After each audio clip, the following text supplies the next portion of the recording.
नमस्कार, स्वागत है आपका स्पॉटलाइट हरियाणा के एक और शो में। और आज हमारे साथ हैं कांग्रेस के मीडिया प्रभारी और राष्ट्रीय प्रवक्ता रणदीप सिंह सुरजेवाला आज इसलिए हमारे साथ हैं क्योंकि हमारे जहन में ऐसे कई सवाल हैं हरियाणा कांग्रेस से जुड़ी। कांग्रेस के राष्ट्रीय स्तर पर भी कुछ एक ऐसे मुद्दे हैं जो हम और आप भी जानना चाहेंगे। तो उन्हीं तमाम सवालों के साथ हम सुरजेवाला जी के पास आ पहुंचे हैं ताकि उन तमाम जो हमारे डाउट्स हैं वो क्लियर हो सके। सबसे पहले हम उनका स्वागत करेंगे। सुरजेवाला जी, आपका बहुत बहुत स्वागत। शुक्रिया और आपके दर्शकों को भी शुभकामनाएं। जी जी जी।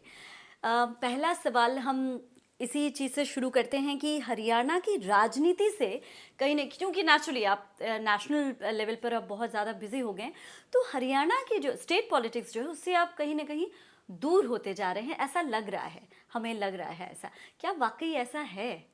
पहले तो ये जानना चाहिए। बिल्कुल नहीं, कोई व्यक्ति भी अपनी जड़ नहीं खोता। लेकिन आप दिखते नहीं हैं। और हर वृक्ष को उसकी जड़ ही अकेले केवल थामे खड़ी रहती हैं। जी। आप ज़रूर पता करिए, पूरे हरियाणा में पिछले लगभग 2.25 साल में 73 बड़े जी पब्लिक मीटिंग्स 47 विधानसभा क्षेत्रों में मैंने की है। तो ना दिखने का कोई कारण ही नहीं। तो अब 3/4 हरियाणा में कवर कर चुका। हर शनिवार और एतवार को जाकर आप मेरी विधानसभा क्षेत्र में, जिले में, जींद जिले में पता करिए कि मैं वहाँ 2 दिन कहीं भी हिंदुस्तान में हूँ, ज़रूर 1.5 दिन 2 दिन के लिए मैं वहाँ ज़रूर मौजूद रहूँगा। अच्छा। और तीसरी बात, हरियाणा के अलावा राष्ट्रीय राजनीति में जो जिम्मेवारी मिलेगी वो निभाएंगे। पर हरियाणा जो है वो भूमि भी है, धरती भी है, जड़ भी है, मिट्टी भी है, और इसी मिट्टी में लीन हो जाना, जानने के लिए। इसी मिट्टी में लीन हो जाना। जी, जी, जी। इसलिए कभी जीवन में सोच भी नहीं सकते कि अपने प्राण से दूर जाएंगे। चलिए, आप ये बताइए कि अगर कांग्रेस दोबारा सत्ता में आती है प्रदेश में, तो आपकी उसमें क्या भूमिका रहेगी? कांग्रेस के हर कार्यकर्ता की कांग्रेस को दोबारा हरियाणा में लाने में महत्वपूर्ण भूमिका है और रहेगी। मैं पार्टी का एक कार्यकर्ता अपने को मानता हूं और कार्यकर्ता के तौर पर ये समझता हूं कि पार्टी की मजबूती में जो कुछ भी हमें करना पड़े वो हमें अपनी कर्तव्यपरायणता से करना है। और मुझे लगता है कि हम में से हर एक व्यक्ति उस काम में अग्रसर है, क्योंकि ये लड़ाई कांग्रेस को लाने की नहीं, ये लड़ाई हरियाणा को भाजपा और लोकदल से बचाने की भी है। जी जी। ये बताइए कि हरियाणा कांग्रेस में इस वक्त एक घमासान मचा हुआ है जो कि कहीं ना कहीं विजिबल है, वो दिख रहा है। तो सीएम पद को लेकर भी कई दावेदार दिख रहे हैं, आपकी क्या भूमिका रहेगी इस पर? मुझे मालूम था आप ये सवाल पूछने वाले हैं। हरियाणा प्रदेश कांग्रेस में मतभेद हो सकता है, मनभेद नहीं। कहीं कहीं 2 साथी एक विषय पर असहमत हो सकते हैं जो प्रजातांत्रिक प्रक्रिया में आवश्यक है। देखिए, मैं हमेशा एक उदाहरण देता हूँ। ये कांग्रेस है, राइट। आज आपको ये कांग्रेस में थोड़ा थोड़ा भिन्नता नजर आती है जी। परंतु हम अर्जुन की तरह मछली की आंख का निशाना बनाए हैं। जैसे ही चुनाव नजदीक आएगा, ये देखिए, ये हाथ का पंजा बन जाएगी। चलिए। और इसमें कोई वैचारिक मतभेद उस समय नहीं रहेगा। ऐसा होता आया है कांग्रेस में। नेता मंच पर भी कभी कभी एक साथ नहीं दिखते, जैसे अभी जो रैलियां वगैरह हुई हैं उसी में दिखा और उसी से ये बात सामने आई है। वैशाली जी, बहुत सारे ऐसी जगह हैं जहां हम हमेशा इकट्ठे होते हैं। उदाहरण देता हूं। जी जी जी। हाल में ही हमने कांग्रेस विधानसभा सत्र से पहले कांग्रेस विधायक दल की बैठक बुलाई जी। उसमें मैं, हुड्डा साहब, किरण जी और बाकी हमारे सब साथी विधायक इकट्ठे थे। जब हम विधानसभा के अंदर लड़ते हैं तो हम सब इकट्ठे लड़ते हैं, राहुल जी के झंडे, कांग्रेस के झंडे के नीचे। कभी अगर कोई व्यक्ति कांग्रेस को स्ट्रेंथन करने के लिए अलग कार्यक्रम करे तो उसमें कोई बुराई नहीं। अच्छा, मैं नहीं मानता। और आपने एक सवाल और पूछा था कि आपकी पार्टी का चेहरा कौन है जी। ये लड़ाई पद पाने की नहीं। पद का लालच हो सकता है किसी किसी व्यक्ति को, और राजनीति में महत्वाकांक्षा या इच्छा ठीक है, परंतु ये लड़ाई व्यवस्था परिवर्तन की है और पार्टी हम सबसे बड़ी है, कोई लीडर पार्टी से बड़ा नहीं जी। मैं ये बहुत जिम्मेवारी से यहाँ कहना चाहूँगा। सब लोग पार्टी के अंदर समाये जाते हैं, और इसलिए जब कांग्रेस जीत जाएगी, जैसा हमने 2005 में किया था, कांग्रेस के विधायकों से चर्चा कर राहुल गांधी जी इसका निर्णय कर देंगे कि कौन नुमाइंदगी करेगा, और हम सब फिर मिलकर सरकार में को अच्छे से चलाने में मदद करेंगे। जी जी। अब हम कुछ प्रदेश की जो समस्याएं हैं उन पर आ जाते हैं, जिस पर भी हमें आपसे आपका जो मत है या आप जो सोचते हैं वो चाहिए। प्रदेश में किसानों की समस्या जो है वो, हालांकि मौजूदा सरकार का ये दावा है कि जितना किसानों के लिए इस बार की बीजेपी सरकार ने सोचा वो पहले कभी नहीं सोचा गया आपके कार्यकाल के दौरान भी। लेकिन आप इस पर क्या सोचते हैं? क्या वाकई किसानों की समस्याओं का हल हुआ है? क्या वाकई किसानों के लिए सोचा जा रहा है? अगर हम फसलों की बात करें या फिर मुआवजों वगैरह की बात करें तो उसी कॉन्टेक्स्ट को लेकर मैं आपसे ये सवाल पहले पूछूंगी, फिर हम और समस्याओं पर भी आएंगे। वैशाली जी, कृषि मंत्री कभी कभी ठुमके लगा लेते हैं जी। मोदी जी की तारीफों में। ठुमके लगाने से किसानों का भला नहीं हो सकता, और मुख्यमंत्री जी से भी लगवा देते हैं। बात बड़ी सीधी है। और आपका चैनल तो हर जिले हर तहसील के अंदर है, आप चेक करिए। 21, 22, 23 सितंबर को जो बारिश हुई उससे गन्ना, धान, बाजरा, कपास पूरे हरियाणा में 25 से 40% फसल नष्ट हो गई जी। एक फूटी कोड़ी मुआवजा नहीं। 11 और 12 अक्टूबर को अभी जो ये बारिश हुई इससे उत्तरी और ओले पड़े, उससे उत्तरी हरियाणा के यमुनानगर, अंबाला, पंचकुला जहां बैठे, इन जिलों में गन्ने तक की फसल नष्ट हो गई। धान की 1121, 1509 फसल पूरी तरह से नष्ट हो गई। एक फूटी कोड़ी मुआवजा नहीं। क्यों? क्योंकि खट्टर सरकार जो है बीमा कंपनियों का नुकसान ना हो जाए किसान को मुआवजा देने से, उन्हें प्रोटेक्ट कर रही है, किसान को नहीं। आज तक मुआवजा क्यों नहीं दिया गया? इसके साथ साथ कीमत पर आ जाइए। 1770 रुपए क्विंटल एमएसपी है पीआर धान की जी। आज मंडी में जाकर चेक करिए, कहीं 1600 और 1650 रुपए से ज्यादा किसान को मिलता नहीं। फॉर्म जे में 1770 लिखा जा रहा है। ये 150-200 रुपया किसकी जेब में जा रहा है? बाजरे पैदा करने वाले किसान की और बुरी हालत है। एमएसपी है 19। हालांकि कृषि मंत्री का यही कहना है कि बाजरा के किसानों के लिए जितना किया गया है इस बार, इससे पहले कभी किया ही नहीं गया, और ये किसान भी कह रहे हैं। देखिए, ये जुमलों से बात नहीं चलेगी जी। बाजरे का एमएसपी है 1950 रुपए क्विंटल जी। कहीं मंडी में आप कनीना, महेंद्रगढ़, हेली मंडी, फारूक नगर, नारनौल, महेंद्रगढ़, दादरी, भिवानी चेक करिए। आप अपना कैमरा भेजिए, मेरी बात पर विश्वास मत कीजिए। कहीं 1300 और 1350 रुपए क्विंटल से भाव ज्यादा नहीं मिला, तो 650 रुपए क्विंटल किसकी जेब में गए?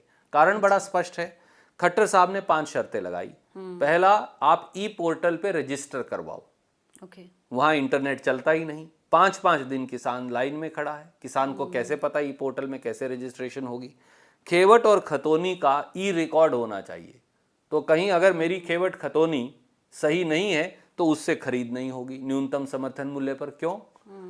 इसके अलावा मोबाइल फोन और बैंक खाता किसान के पास होना चाहिए। अगर मोबाइल फोन लड़के के नाम है तो आपसे खरीद नहीं होगी। क्यों? अच्छा। 8 क्विंटल से ज्यादा पर प्रति एकड़ बाजरे की खरीद नहीं करेंगे 1950 रुपए पे। क्यों? आप इस देश के अन्नदाता को चाहते वो पैदा करे और ना पैदा करे तो बाकी कहां बेच कर आएगा? इसलिए 70% बाजरा पिटा 1300 और 1350 रुपए पे, और मुश्किल से 30% बाजरा न्यूनतम समर्थन मूल्य पर खरीदा गया। क्या यह विश्वसनीयता है इस सरकार की? और 1121 और 1509 जो बासमती धान की वैरायटी सरदार मनमोहन सिंह ने डिक्लेयर करवाई थी, वो तो पूरी तरह से सो गई।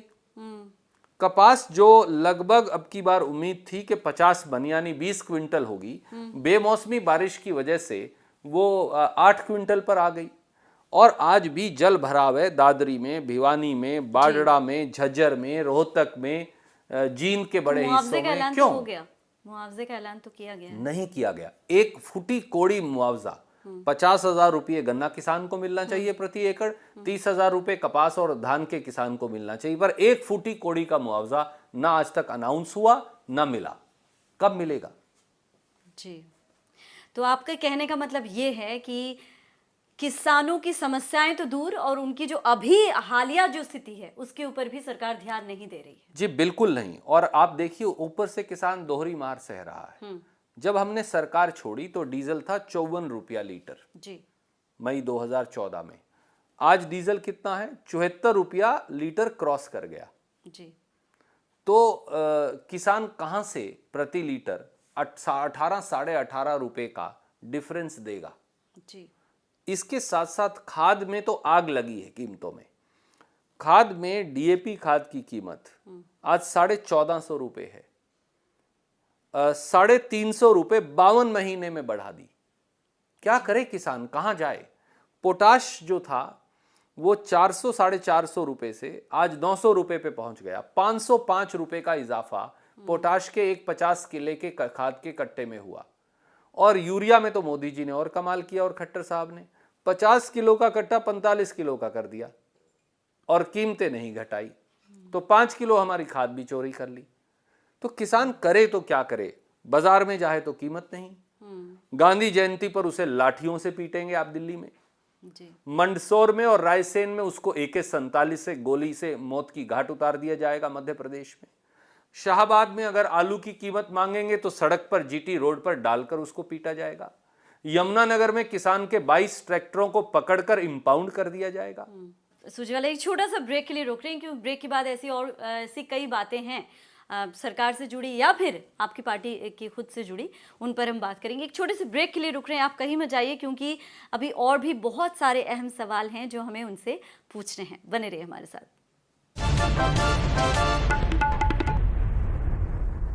ब्रेक के बाद आपका स्वागत है स्पॉटलाइट हरियाणा में, और मेरे साथ हैं इस वक्त रणदीप सिंह सुरजेवाला जी। सुरजेवाला जी, हम अभी किसानों की बात करके हम हटे हैं। अभी रोजगार की भी अगर बात करें प्रदेश में, तो ये कहा जा रहा है, ये दावा किया जा रहा है कि प्रदेश में मनोहर सरकार के कार्यकाल के दौरान रोजगार के क्या कह सकते हैं कि मौके सबसे ज़्यादा मिले हैं। बेरोजगारी की समस्या काफ़ी हद तक कम हुई है। आपका क्या कहना है? और साथ में ये आरोप भी है कि कांग्रेस के कार्यकाल में सबसे ज़्यादा बेरोजगार थे और उसकी वजह से ही अपराध भी बढ़े थे। स्थिति इसके विपरीत है जी। आरटीआई सबूत भी देना पड़ेगा जी। आरटीआई में खुलासा हुआ कि खट्टर सरकार ने पिछले 4 साल में लगभग 17,000 नौकरी लगाई हैं। अच्छा, तो 17,000 ही बेरोजगार हैं हरियाणा में खट्टर साहब के मुताबिक। हरियाणा में लाखों बेरोजगार हैं, परंतु खट्टर सरकार एक भर्ती भी नहीं करती। कारण क्या है? वो खुल गया। हरियाणा एसएस बोर्ड में जिस प्रकार से पेपर लीक हुआ, नौकरियों की बोली 40 लाख रुपए से 80 लाख रुपए तक नौकरियों की बिकती बोली की आरोप लगे। खुद चेयरमैन पर लगे, मेंबर साहिबान पर लगे, बोर्ड के ऊपर लगे। क्या खट्टर साहब ने उनके खिलाफ कार्रवाई की? FIR दर्ज है, परंतु खट्टर साहब ने क्या किया? 3 साल के लिए उनका कार्यकाल बढ़ा दिया। आप आरोपों के घेरे में हैं, आपके ऊपर भ्रष्टाचार के आरोप हैं, आप नौकरी बेच रहे हैं, आप पेपर लीक कर रहे हैं और आपको वजीफा दिया जा रहा है, प्रोत्साहन दिया जा रहा है। ये है मनोहर वजीफा योजना चोरों के लिए। दूसरी तरफ आ जाइए, क्या निवेश हरियाणा में आया? हैपनिंग हरियाणा में 5 लाख करोड़ आना था, सैकड़ों करोड़ रुपया खर्च किया। आपके चैनल ने भी कवर किया। क्या 5 रुपए आए? क्या वांडा ग्रुप जो आना था, जिसमें कैप्टन अभिमन्यु तो कह रहे हैं कि बहुत बड़े स्तर पर कह तो रहे हैं, वो बताएं तो सही कौन सा प्रोजेक्ट आया। वांडा ग्रुप जो आना था, जिससे कहते थे कि 1 लाख करोड़ वो निवेश करेगा, क्या वो आ गया? क्या वो फैक्ट्री चल रही है? आज तक कहीं 1 इंच की फूटी कोड़ी का निवेश सड़क पर आया नहीं, ना कोई नए रोजगार उत्पन्न हुए। हरियाणा का नौजवान पिट रहा है, दर दर की ठोकरें खा रहा है, और खट्टर सरकार चैन की बांसुरी बजा रही है। जी, आप इतने आरोप लगा रहे हैं, आरोप आप पर भी लगते रहे हैं। वैसे आरोप आप पर यह है कि आप विधानसभा में नजर ही नहीं आते, आपकी उपस्थिति बड़ी कम है। वाजिब आरोप है और मुझे उसका जवाब देना चाहिए। जी। देखिए, भारतीय राष्ट्रीय कांग्रेस के मुख्य प्रवक्ता के तौर पर मेरी जवाबदेही जिम्मेवारियां बिल्कुल। संयोग से संसद का सत्र और विधानसभा का सत्र साथ साथ चलता है जी। और कई बार ऐसा नहीं, कोई विधानसभा का सत्र ऐसा नहीं है जहां मेरी हाजिरी ना हो, पर अगर और विधानसभा का सत्र हुआ ही कितना। सच बात यह है कि हरियाणा की विधानसभा में खट्टर सरकार अब प्रासंगिक नहीं रही। उनकी बात वहां कोई सुनता नहीं। अपनी डफली अपना राग, जो भी 40-50 उनके एमएलए हैं और बाकी लोकदल के एमएलए उनके साथ हैं, तो वो जो 70 एमएलए हैं लोकदल प्लस बीजेपी मिलकर, वो अपना राग वहां अलापते हैं। जनता के काम की कोई बात नहीं होती, तो इसलिए आप इग्नोर करते हैं? नहीं, कहीं से ये मैं विधायिका में जाता हूं, ये ठीक है कि मेरी हाजिरी थोड़ी सी कम है, परंतु बाकी के जो मेरे साथी हैं वो हमेशा लोगों की बात उठाते हैं। अच्छा। परंतु सदन के बाहर और जनता के बीच में हमारी आवाज और ज्यादा बुलंद है, इसमें कोई शक नहीं। चलिए, तो फिर अगले जो अभी लोकसभा और विधानसभा चुनाव आने वाले हैं, उसके लिए भी हम बात कर लेते हैं कि कांग्रेस की रणनीति क्या होने वाली है, क्या सोचा है और किस तरह से आप आगे बढ़ने का सोच रहे हैं इस दौरान। देखिए, देश की जनता अब एक बात कहती है कि अच्छे दिन आने वाले हैं जी। और प्रदेश की आया नहीं अभी तक, परंतु आप लाएंगे। क्योंकि मोदी और खट्टर जाने वाले हैं, जी ये देश की जनता का नया नारा है। जी मोदी जी कहते थे कि मैं अच्छे दिन लाऊंगा, 15 लाख जमा कराऊंगा। जी वो तो सब जुमला निकला, जैसा अमित शाह जी ने बताया। अब सच्चे दिन लेकर आएंगे। अच्छे दिन से तो लोग थक गए, जी कांग्रेस लेकर आएगी सच्चे दिन। मोदी जी करते हैं खुद के मन की बात, हम करेंगे देश के काम की बात। और इसके साथ साथ देखिए, आपको देश में और प्रदेश में कृषि संकट का समाधान करना पड़ेगा, ये एक गंभीर विषय है। जी बिल्कुल। देश की अर्थव्यवस्था डूब चुकी है। रुपया, जो मोदी जी कहते थे 40 रुपया प्रति डॉलर होगा, अब वो मार्गदर्शक मंडल की उम्र 80 के नजदीक पहुंचने वाला है, 74 रुपया क्रॉस कर चुका। जी देश का निर्यात औंधे मुंह पड़ा है। देश का करंट अकाउंट डेफिसिट 3% हो गया।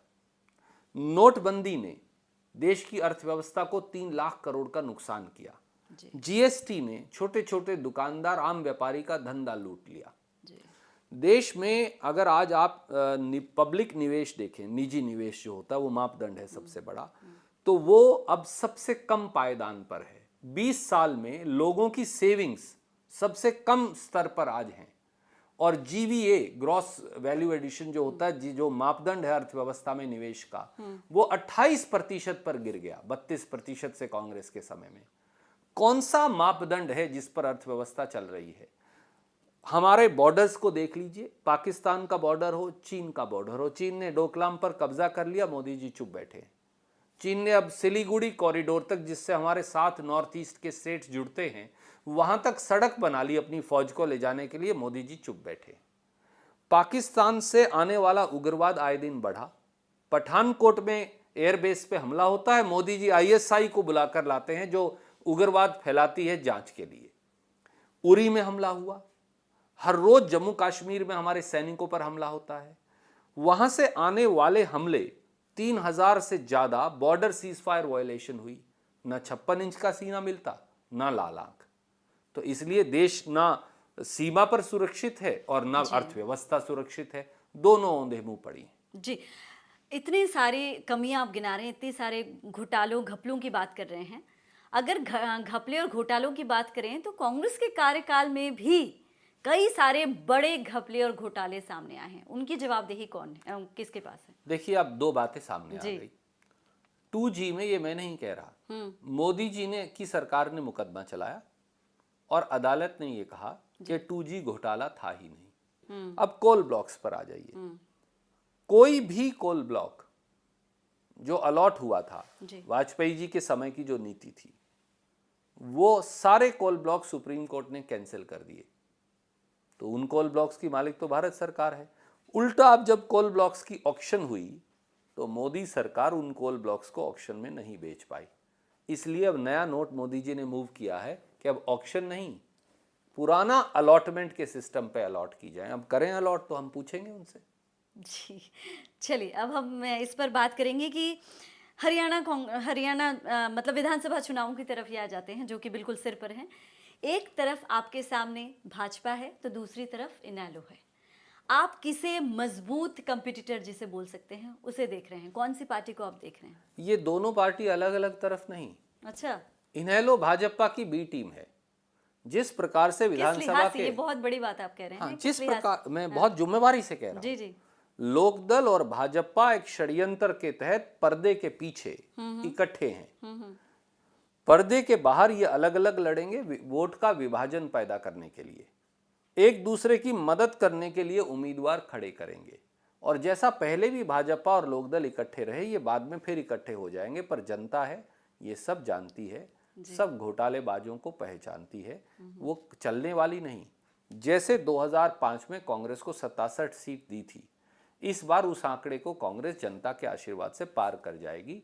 तो आने वाले चुनावों में, आखिरी सवाल मेरा, आने वाले चुनावों में किस एक प्रमुख मुद्दे को लेकर आप चलेंगे? हरियाणा में कृषि घोर संकट में है, हमें कर्ज राहत भी देनी पड़ेगी किसान को भी, और जो भूमिहीन मजदूर है जी बिल्कुल गांव के अंदर, वो अनुसूचित जाति से हो, पिछड़े वर्गों से हो, उसे कर्ज राहत देनी पड़ेगी। दूसरा, रोजगार सृजन के लिए हरियाणा में आज 1 लाख से ज्यादा, 1.25 लाख के करीब सरकारी पद खाली पड़े हैं, तो एक मुहिम बनाकर पहले उन्हें भरना है और उनके साथ साथ निजी क्षेत्र में निवेश लेकर आना है। तीसरा, हरियाणा में अपराधियों का शासन है, ऑर्गेनाइज्ड क्राइम खुलेआम चलता है, भाजपा सरकार दूसरी तरफ देखती रहती है। ऑर्गेनाइज्ड क्राइम को हमने पहले भी खत्म किया था, 2005 में जब हम आए 38 गैंग हमने खत्म किए थे। एक बार फिर हमारा ये संकल्प है कि ऑर्गेनाइज्ड क्राइम को खत्म करेंगे। और चौथा, समाज के कई हिस्से हैं जिनकी बात नहीं सुनी जा रही। उदाहरण के तौर पर पिछड़े वर्गों में प्रजापत समाज है, पांचाल समाज है, दूसरे समाज है, जांगड़ा समाज है, उनकी अलग अलग ज़रूरियात हैं, हमें उनको एड्रेस करना है। ब्राह्मण समाज के लोग मुझे मिले, ज़मीन नहीं है, आरक्षण में वो आ नहीं सकते, किस प्रकार से हम उनको मौका दें? तो वो सारे समाज के हिस्से जिनको मौका नहीं मिल रहा, कांग्रेस एक बाकायदा प्रोग्राम बनाकर उनको मौका देगी। जी, तो तमाम हमारे जो डाउट्स थे उनका जवाब एकदम सही, और हम ये उम्मीद करते हैं कि सीधा और सच्चा जवाब आपकी तरफ से आया है, जैसा कि हमने सोचा था। आपका बहुत बहुत शुक्रिया हमारे साथ जुड़ने के लिए सुरजेवाला जी। उम्मीद है आपको हमारा ये शो पसंद आया होगा। अगले हफ्ते एक और शख्सियत के साथ हाजिर होंगे, तब तक के लिए इजाजत दीजिए। नमस्कार।